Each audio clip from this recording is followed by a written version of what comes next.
Biiroon hojii fi ogummaa magaalaa Finfinnee torbee teeknikaa fi ogummaa 16ffaa magaalattiitti gaggeeffamu sababeeffachuun barattoota manneen barnootaa teeknikaa fi ogummaa irraa walitti babba'an kilaastara 6tti qooduun amajjii 12 irraa eegaluun wal dorgomsiisaa jira. Yeroo dorgommiin kun eegaletti barattoonni dorgommii kanarratti hirmaatan barbaachisummaa dorgommichaa akkasiin nutti himan. Dorgommiin kun tokko namni ani baradhee isa barate sun hojiitti akka danda'u agarsiisa. Lama immoo waan haaraa nanuumaa jedhee akka of gaafatuun taasisa.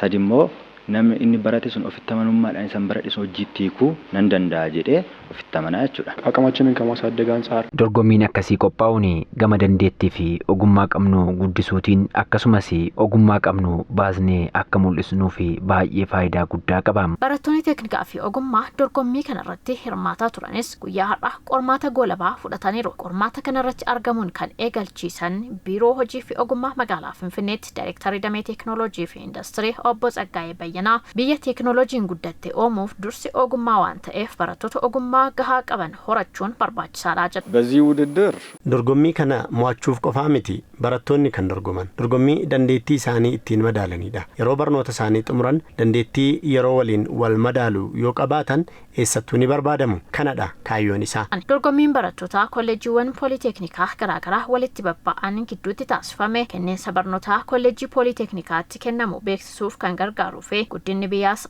akka dhugoomu beekumsaa fi hojii yoo wal simsiisuun danda'amedha kan jedhan Daayirektarii Giddugala Fooyyessa Ogummaa magaalaa Finfinnee Obbo Admaasuu Baqqalaati. Seektarri baalataa guddina biyyaarratti shoora guddaa taphata. Kana keessaa hojii uumuu irratti shoora guddaa taphata. Kanaaf tokkoffaan dorgommiin kun seektara kana barsiisuu irratti beeksisuu irratti shoora guddaa taphata. Beekumsa qofaan osoo hin taane kan biyyi tokko guddachuu dandeessu hojiidhaanis. Dorgommiin kun sadarkaa kolleejiitti barattoota 500 ol kan hirmaachise ta'uu ibsuun dorgomtoonni qabxii gaariin dorgommii isaanii xumuran. Magaalaa bakka bu'uun sadarkaa biyyaatti kan dorgoman ta'uu dubbataniiru. Sadarkaa kolleejiitti barattoota 500 ol dorgomaa turan. Sadarkaa kilaastaraatti immoo barattoota 123 sadarkaa kanatti immoo akka magaalaatti jechuudha. Barattoota 86tti dorgomaa jiru. Sadarkaa adda addaatti dorgommiin kan gaggeeffamaa ture.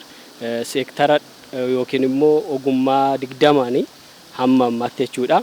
Kanaa booda immoo akka biyyaatti warri kanarraa darban tokkoffaa hamma sadaffaa sadarkaa ba'an immoo magaala kan bakka bu'uudhaan sadarkaa biyyatti deemanii dorgomu.